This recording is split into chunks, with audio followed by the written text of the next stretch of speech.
Assalamualaikum everyone. I am Dr. Mariam from BUMS second phase of Lukman यूनानी medical college and hospital Bijapur. आज के इस video में हम एक बहुत ही कॉमन बीमारी के बारे में डिटेल से देखेंगे कि यह होती क्या है, इसके काजेस क्या क्या हैं और इसके सिम्टम्स क्या क्या हैं और इसे किस तरह से ठीक किया जाता है। तो इस बीमारी का नाम है डायबिटीज़, जिसे हम आम लैंग्वेज में शुगर की बीमारी, शक्कर की बीमारी या फिर डायबिटीज़ भी कहते हैं। तो अब हम इसके कॉजेज़ देखते हैं या फिर इसके रीज़न्स देखते हैं कि किस वजह से डायबिटीज़ हो सकता है। तो नंबर 1 पे आता है ज़्यादा खाना खाना और कम काम करना, यानी कि फ़िज़िकल एक्सरसाइज या फिर फ़िज़िकल वर्क कम होना, इसकी वजह से भी डायबिटीज़ हो सकता है। और इसके अलावा इसके बहुत सारे कॉजेज़ हैं, जैसे कि स्ट्रेस, टेंशन अगर ज़्यादा है तो तब भी डायबिटीज़ हो सकता है। ये जेनेटिकली या फिर माँ बाप को है तो बच्चे में भी हो सकता है। फिर उसके अलावा ये मेनली हार्मोनल इम्बैलेंस की वजह से भी हो सकता है। नॉर्मली जब भी हम खाना खाते हैं वो ग्लूकोज़ में कन्वर्ट हो जाता है और वो ग्लूकोज़ हमारे खून में शामिल होकर पूरे हमारे बॉडी के पार्ट्स में सर्कुलेट होता है। तो इस ब्लड ग्लूकोज लेवल को कम करने के लिए ऑटोमेटिकली हमारे बॉडी का सिस्टम ने पैनक्रियास के बीटा सेल्स ऑफ लैंगरेंस को ऐसा तैयार किया है कि वो इंसुलिन सिक्रेट करता है। जब वो इंसुलिन सिक्रेट करता है तो इंसुलिन हमारे बॉडी में जो भी ब्लड ग्लूकोज लेवल बढ़ा हुआ है उसे कम करने की कोशिश करता है और ये कम करता है। नॉर्मली ये था उसका मैकेनिज़्म। और डायबिटीज़ तब होता है जब ये इंसुलिन काम ना कर रहा हो या फिर वो प्रोड्यूस ही ना हो रहा हो। तो ये मेन उसका रीज़न है। तो अब हम इसके एक एक करके सिम्टम्स देखते हैं।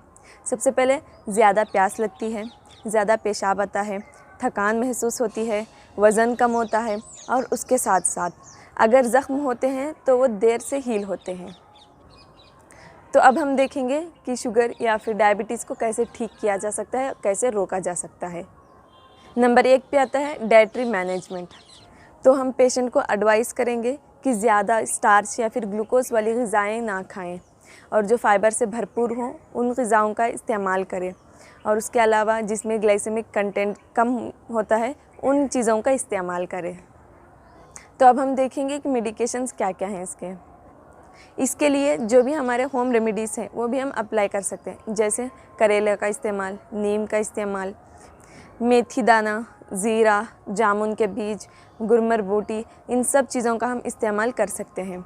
ये हमारे बॉडी में ब्लड में जो शुगर लेवल बढ़ा है उसे कम करने में मदद करते हैं।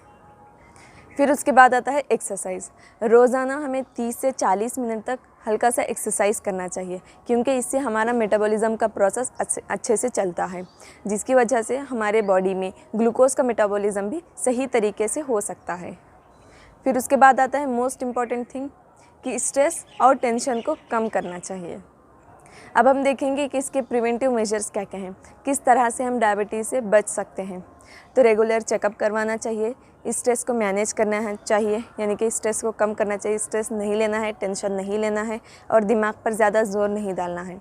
फिर उसके बाद आता है हमारे डाइट को अच्छे से फॉलो करना है। तो उम्मीद करती हूँ कि ये वीडियो आप लोगों को हेल्पफुल लगा होगा।